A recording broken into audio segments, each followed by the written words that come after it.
இவங்க 2 பேர்ல யாரு பவர்ஃபுல்னு இப்பவே முடிவெடுக்கிறத தாண்டி இந்த 2 ஃபார்மையும் தனித்தனியா முதல்ல எக்ஸ்பிளைன் பண்ணிடுறேன். அல்ட்ரா இன்ஸ்டிங்க்ட்ங்கிறது one of the most broken எபிலிட்டியா டிராகன் பால் சீரீஸ்ல இருக்கு. கோகு பெருசா எந்த ஒரு தாட்ஸையும் போட்டுக்காம அவர் பாட்டுக்கு மூவ் பண்ணிக்கிட்டே இருப்பாரு. ஆனா வரப்போற எல்லா அட்டாக்ஸ்ல இருந்தும் அவர் டாட்ச் பண்ணிக்கிட்டே இருப்பாரு. இதைத்தான் விஸ் கோகுக்கு டீச் பண்ணியிருப்பாரு.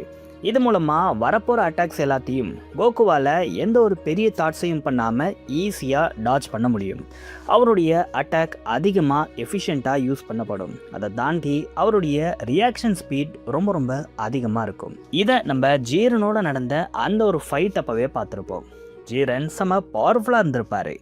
ஆனாலும் அவரால் கோகுவை டச் கூட பண்ணியிருக்க முடியாது. ஜீரனுடைய எல்லா அட்டாக்ஸையும் கோகு பிளாக்கும் பண்ணியிருப்பாரு.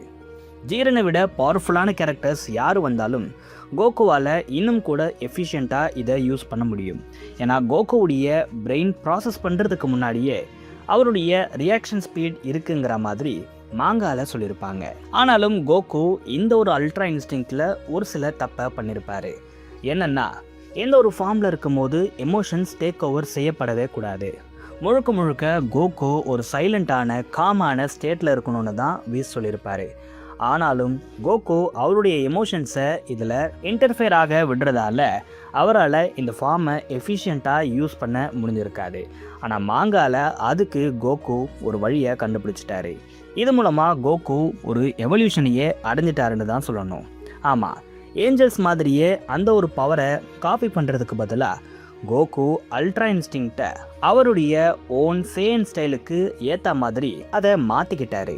இதனால் கோகுவால் இப்போ அவருடைய எமோஷன்ஸையும் யூஸ் பண்ண முடியும். அதே நேரத்தில் அல்ட்ரா இன்ஸ்டிங்க்டையும் ஆக்டிவாக வச்சிருக்க முடியும். இது மூலமாக கோகு இன்னமும் டேஞ்சரஸாக மாறிட்டார். இந்த ஒரு அல்ட்ரா இன்ஸ்டிங் கோகுக்கு speed, reflex, precision, calmness, battle அடாப்டபிலிட்டின்னு நிறைய விஷயத்த கொடுக்குது. ஆனால் இதில் இன்னமும் ஒரு பெரிய வீக்னஸ் இருக்குது. எந்த ஒரு ஃபார்மை மெயின்டைன் பண்ணுறதுக்கு அதிகமான எனர்ஜி தேவைப்படுது.